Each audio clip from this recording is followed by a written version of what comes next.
मानव जिसने 1948 को महादीपावली के दिन इस जगत में अक्टूबर 31 तारीख को जन्म लिया।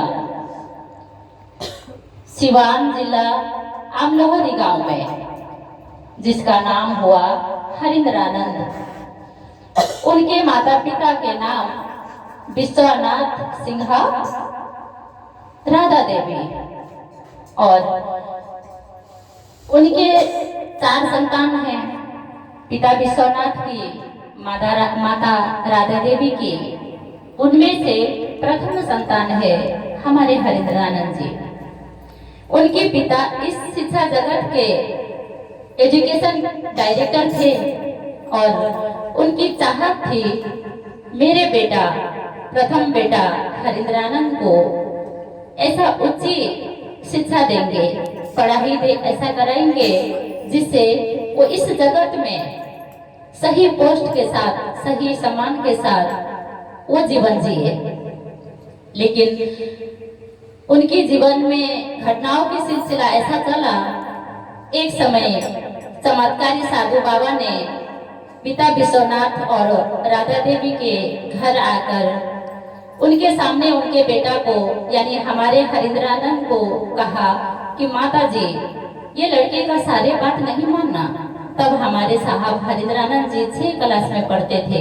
हम आप सोच सकते हैं कि वो 10-11 साल के रहे होंगे, 6 क्लास की विद्यार्थी थे वो।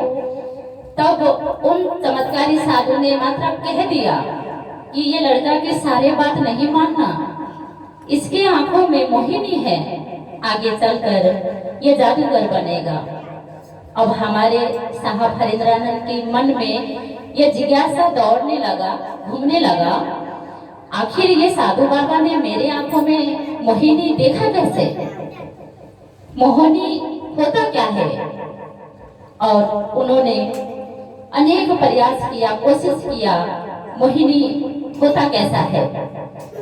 वो 6 क्लास पढ़ते थे, उनको स्कूल जाना अनिवार्य था। पिताजी का आदेश का पालन लेकर वो स्कूल चले गए, लेकिन पूरे दिन उनके मन में ये विचार घूमता रहा कि मोहिनी होता क्या है। जब वो स्कूल से वापस आए तब वो साधु बाबा घर नहीं गए थे।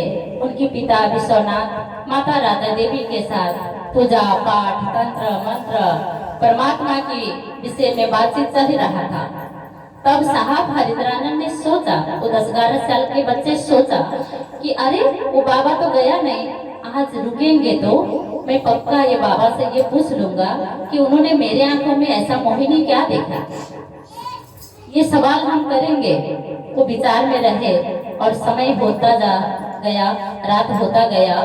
अपने कमरे में पिता विश्वनाथ और अपने कमरे में साधु बाबा आराम कर रहे थे, खाना खाकर शाम के टाइम। तो साहब हरिंद्रानंद जी दबे पाव धीरे धीरे से, उन्हें ये भी डर था कि मेरे माता पिता को पता नहीं चलना चाहिए कि मैं साधु बाबा को डिस्टर्ब कर रहा हूँ, उन्हें परेशान कर रहा हूँ। तो छुपके से जाकर साधु बाबा से पूछने के लिए गए कि मोहिनी क्या होता बाबा, हमको बता दीजिए ना, मोहिनी कैसा होता है। साधु अपने कमरे में आराम कर रहा था। बालक हरिंद्रानंद सामने आया, देख करके उन्होंने नाम पूछ लिया कि बाबू तुम्हारा नाम क्या है। तो साहब हरिंद्रानंद कुछ नहीं बोले। वो कम बोलते थे लेकिन सोचते ज्यादा थे। कोई बालक होते हैं ना, कम उत्तर देते हैं लेकिन मन में बहुत सोचते हैं, जिसे मन बुद्धि भी कहते हैं। जिसका मन में बुद्धि होता है वो कहीं नहीं करेगा, कम बोलेगा, उद्देश्य में बोलेगा। तो साहब हरिंद्रानंद भी कम बोलते थे, उद्देश्य में बोलते थे, जो जरूरत में बोलते थे। उन्होंने अपना नाम नहीं बताया। तो साधु ने कहा बाबू मेरी दांतों में खाना फंसा है, एक तीली लेकर